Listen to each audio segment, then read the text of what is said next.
The test is in 4 parts. At the end of the test, you will be given 10 minutes to transfer your answers to the answer sheet. Now turn to Part 1.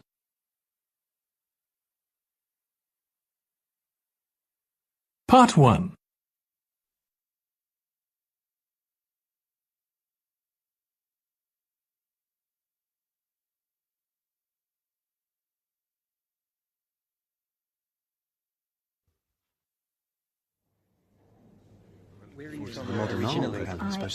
Good morning, everyone, and welcome to the museum. There are a few points that you need to remember, so before you go in, I'll just run through them. Then you can all go off and have a good time.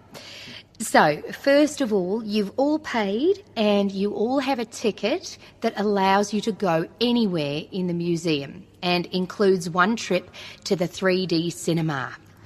So you need to make sure that you put the ticket somewhere that is secure but easy to find. This is partly because you'll need to show it to our staff if you decide to go out at any time. There are 2 restaurants which are outdoors, for example, and anyone who does decide to go outside should go and come back through the grey gates. Please don't use the emergency exits unless there really is an emergency. Now, I'm afraid that if you want to take photographs, you have to purchase a permit at the entrance. We don't allow visitors to take photographs of anything in the museum unless they have a permit. If you'd like a picture of you and your friends at any time, just let us know. We have a number of professional photographers who'll take a photo for you.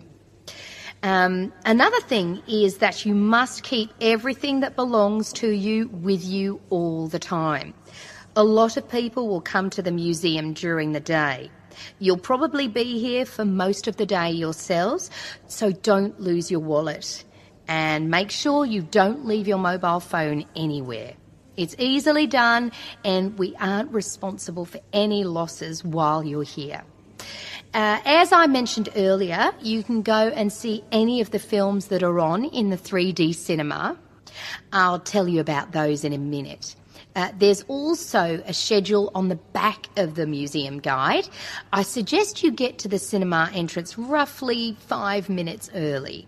It takes very little time to seat everyone, so you won't be waiting for the show to begin. Well, I think those are all the instructions I need to give you.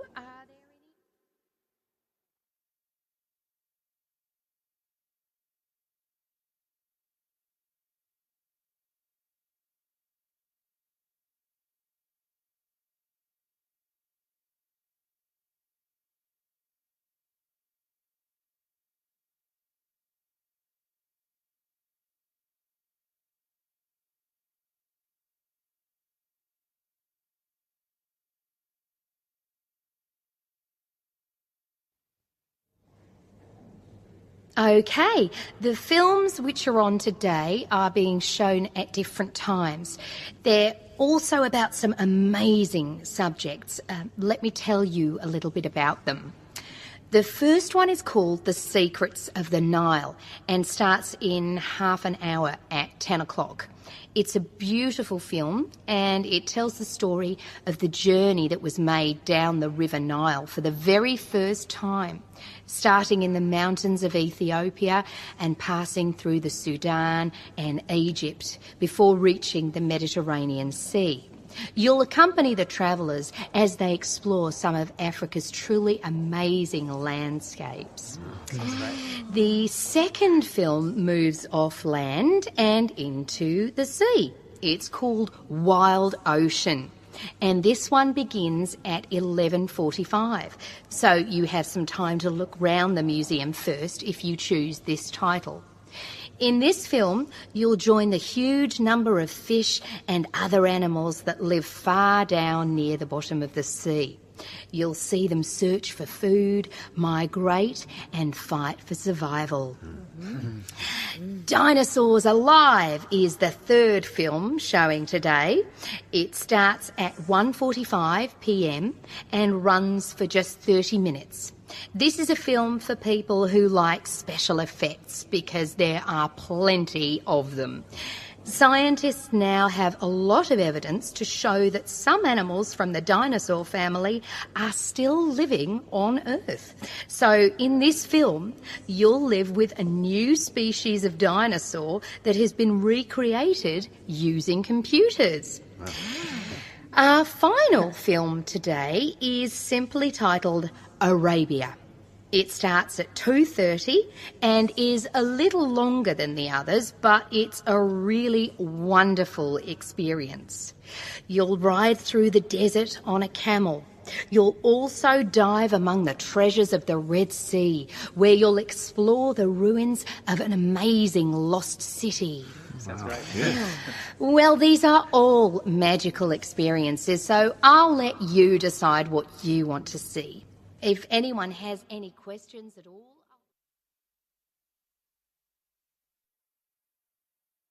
That is the end of part 1. You now have 1 minute to check your answers to part 1.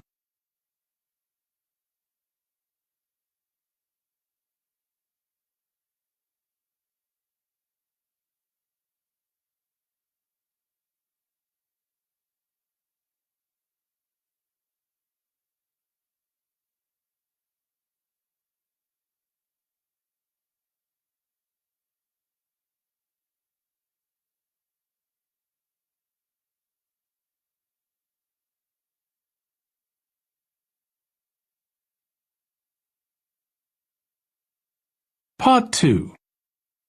You'll hear a talk by a security worker from Sydney Airport who is introducing the day-to-day operations of the Australian Quarantine Service. First, you have some time to look at questions 11 to 17.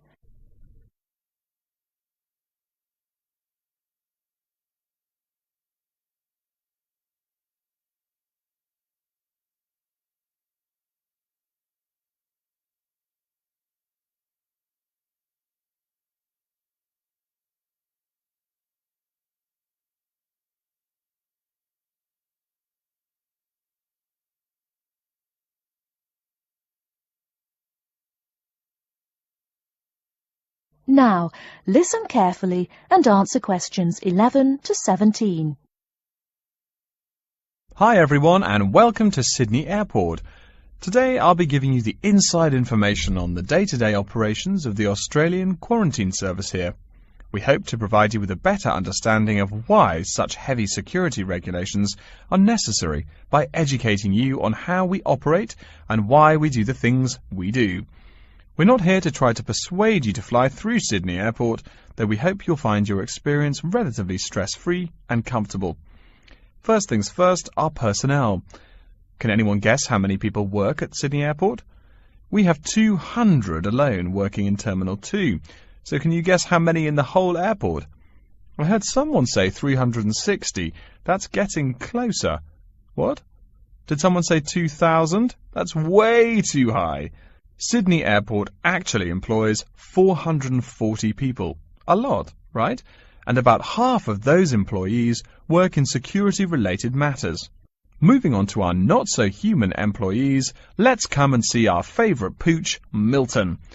Milton is our best drug-sniffing dog on the force.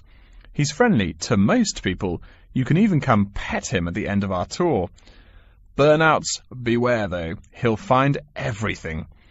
Notice that even though there are so many of us around him, Milton stays quite calm.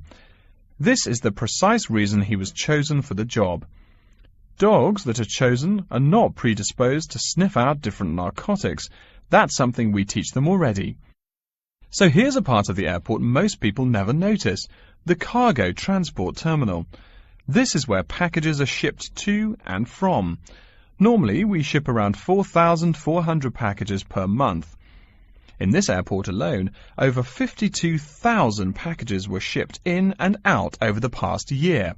We ship to and from 170 different countries. Not bad, eh? Probably it will go up to over 72,000 packages this year. And despite over 100 flights in and out of here daily, the number of lost or delayed packages is impressively low. If you send your package through here, rest assured we'll get it where it's going. Let's move on to the area most of us are familiar with, the passenger terminals. In order to be allowed into this area, you must pass through security with your ticket and, if you're travelling internationally, your passport. If you're travelling domestically, you just need a legal form of ID. If you don't have those, you will not be allowed to pass through security and board your flight.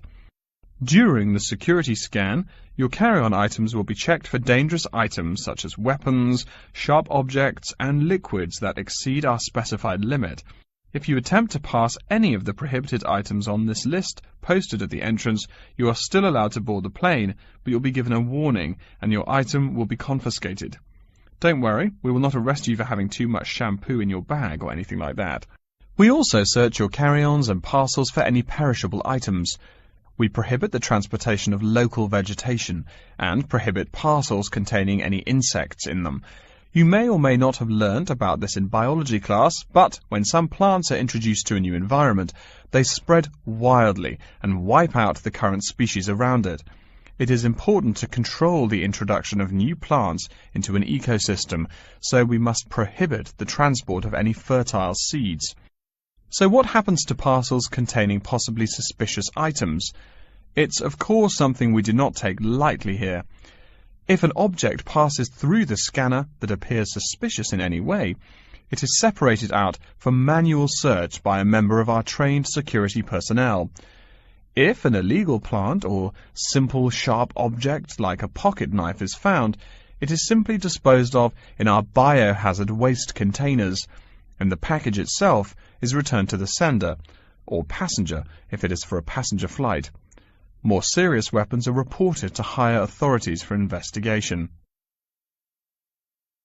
Before you hear the rest of the talk, you have some time to look at questions 18 to 20.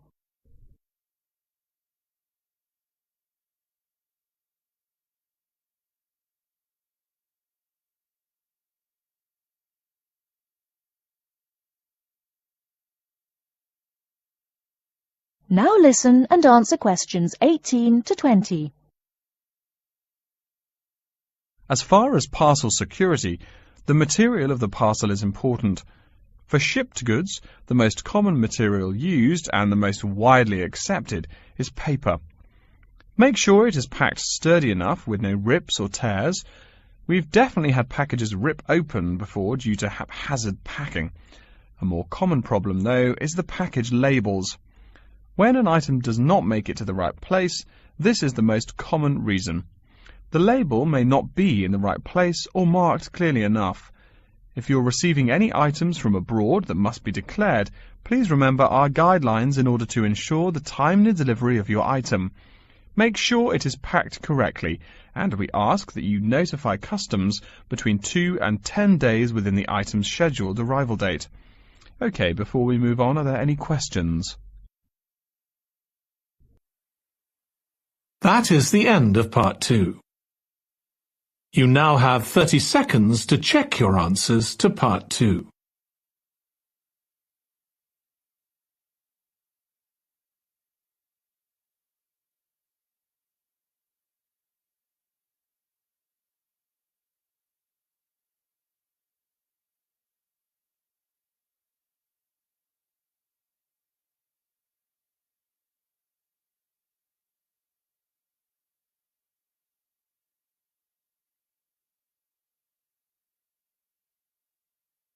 Part 3. You will hear a conversation in a continuing education institute's office. First, you have some time to look at questions 21 to 25.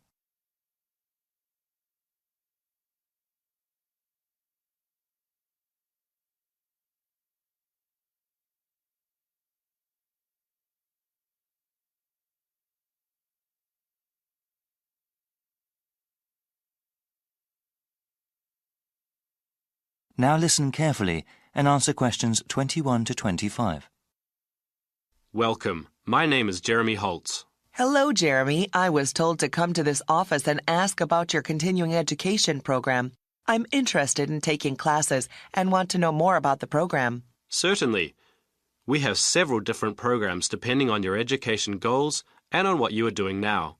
For example, we have continuing education programs for those who want to finish a degree or start a new one, and we also have a program for working adults. Well, I'm working part-time now and I'm interested in completing a degree in business administration.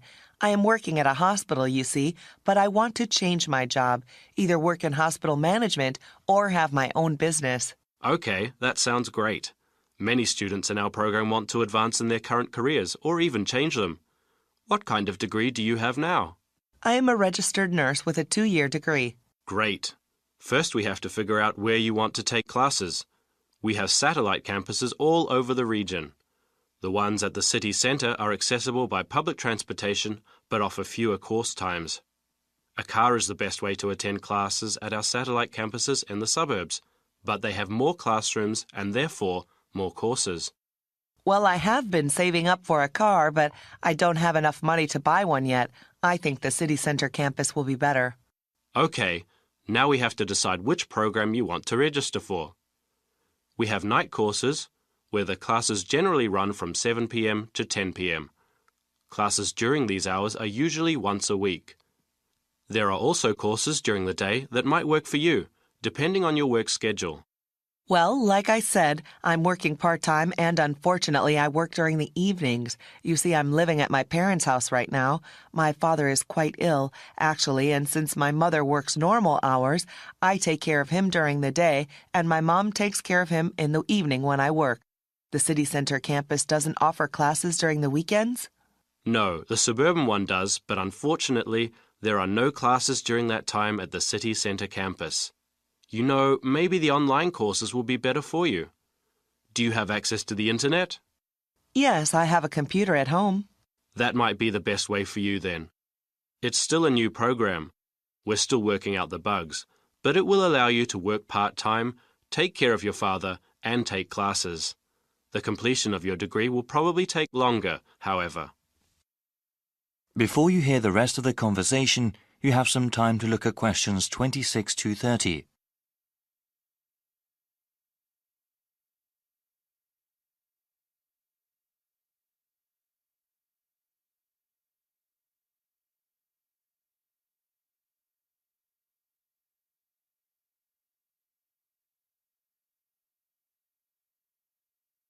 Now listen and answer questions 26 to 30. So, how exactly does this work? I'm slightly nervous about studying again. It's been years since I've been a student. Yes, it can be a bit daunting at times. Continuing your education and improving yourself are well worth the effort. Actually, before you start taking online classes, there are several refresher courses that you are required to take. What kind of courses are those? These are especially made for the returning adult student. We understand that education is just one of a number of priorities for those that take classes with us.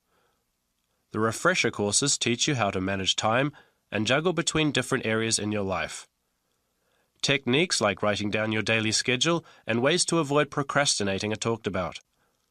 Also, there is one course that reviews basic study skills, like the most efficient way to read the course text, as well as basic academic writing. I think that would be really helpful for me. I enjoyed studying when I was going to school, but I definitely need some tips on how to manage my classes along with the rest of my life. Many students I've seen are in a similar position. They have to balance both their work and family life with their education. It's not easy, but it is very rewarding for the ones that finish their education all the way through. Okay, so how do I register for the classes? You need to go online to do that. I will give you a brochure with the appropriate web address. You can choose which course modules to take online. You can go through them as time allows. There is even a place to keep track of progress towards your degree. All right. Can I ask then about the cost of the online courses? They are cheaper than classes at either campus, of course. Online, you'll see a number of different ways to pay. You can pay up front for each course module you take, or pay over a number of months.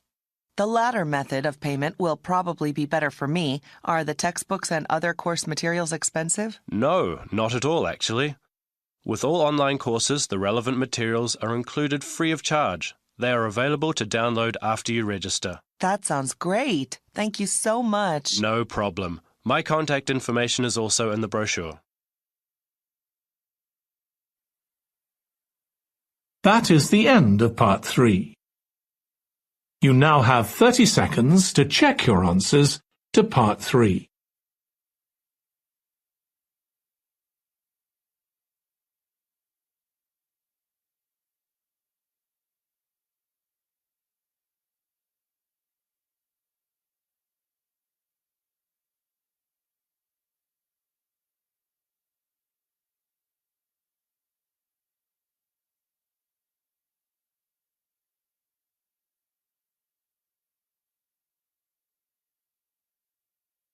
Part 4.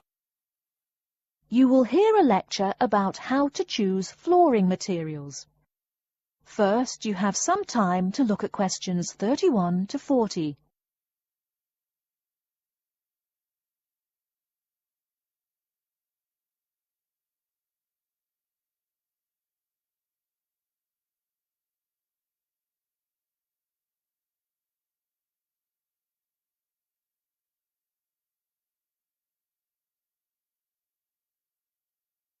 Now, listen carefully and answer questions 31 to 40. We've been talking about choosing building materials in the last week. Now, a great many factors influence the choice of building materials. You can't make a house of cards, right? And people who live in glass houses and all that. Anyhow, today I'd like to say a few words about flooring. Some artificial materials can be used, like plastic for instance, which offer mixed blessings when used as a flooring surface. On the one hand, plastic is cheaper than nearly any other alternative, short of bare ground. Plastic also does not warp like wood. On the other hand, the best that can be said about plastic is that it looks like wood or stone. However, it cannot replace the real materials. As I have mentioned, I'm fixing up a new house. The decorator my wife hired told me plastic does a great job of looking exactly like plastic. Besides, it scratches easily, fades or discolors, and starts cracking within a year or two. So, if you're fitting out a sleazy hotel or plan to live in a trailer park, go with the plastic. Really though, for all intents and purposes, this leaves us with wood or stone as choices for flooring. Stone and wood are alike in at least one respect. Both go through processing before they can be put to use.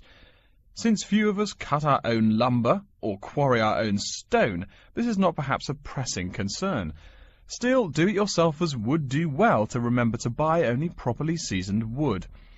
Unseasoned wood warps, and a warped floor quickly becomes firewood, and its owner quickly becomes poorer.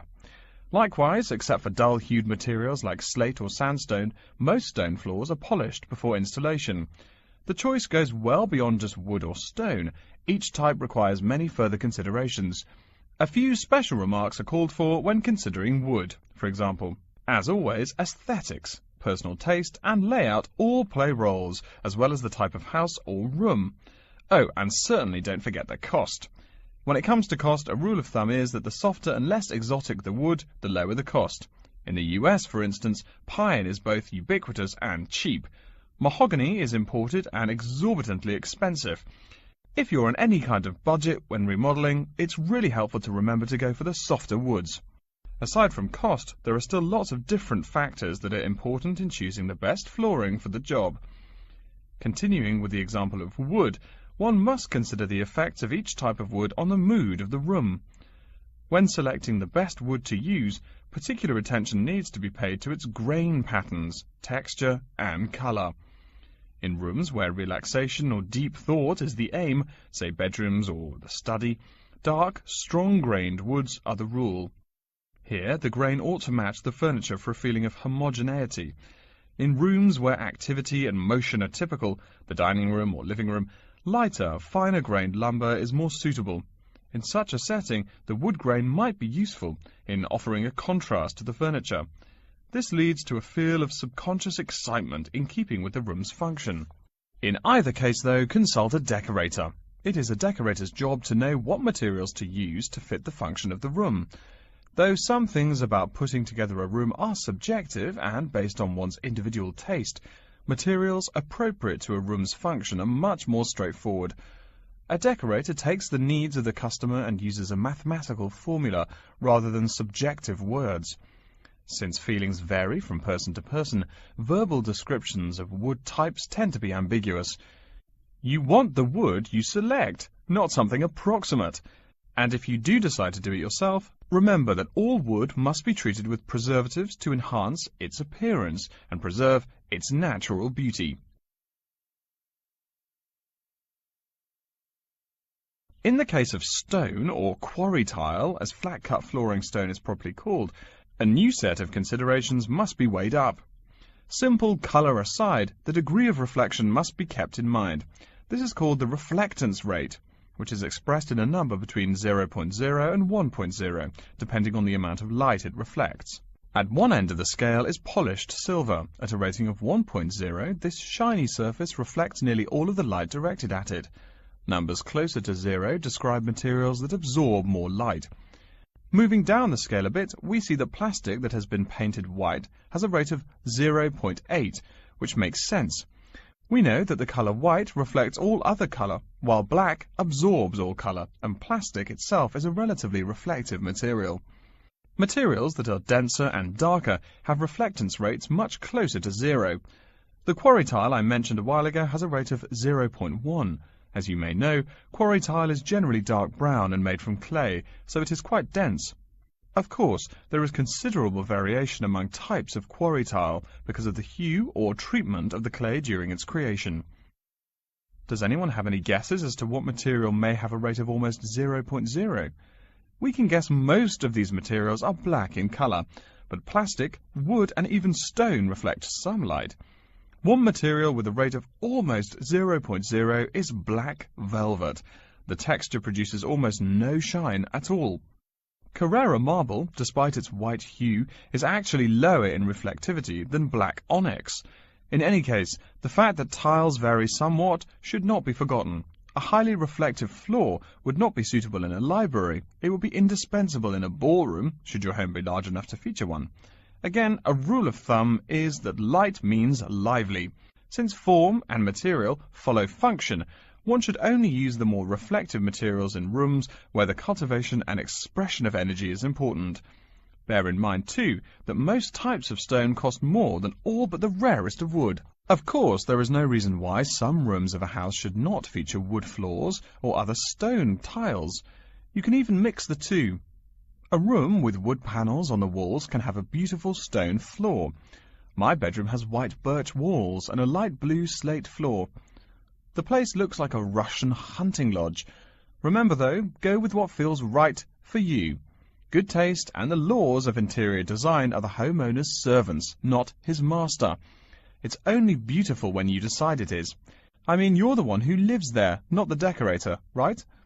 Okay, are there any questions?